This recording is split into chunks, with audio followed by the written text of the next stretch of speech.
Having a best friend, friendship moral stories in English. Having a best friend by Sheikh is one of the best friendship moral stories in English. The story is about two friends who were walking through the desert. During the journey, they argued over something, and one friend slapped the other. The one who got slapped was hurt by this gesture of his best friend but did not react. He quietly wrote in the sand, "Today my best friend slapped me." After some time, they found an oasis and started taking a bath in the lake. Suddenly, the one who had been slapped started drowning. Then his friend came to his rescue and saved him. After he recovered from the drowning, he engraved, "Today my best friend saved my life," on a stone.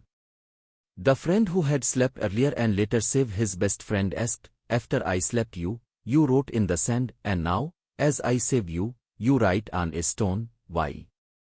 The other friend replied, "I wrote in on sand because we should not keep the feeling of getting hurt by someone for a long time.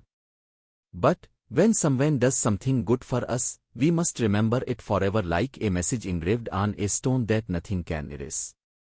Moral: remember the good things that happen in life, not the bad memories. Finally, subscribe to the channel and press the bell icon to get notified of every new video.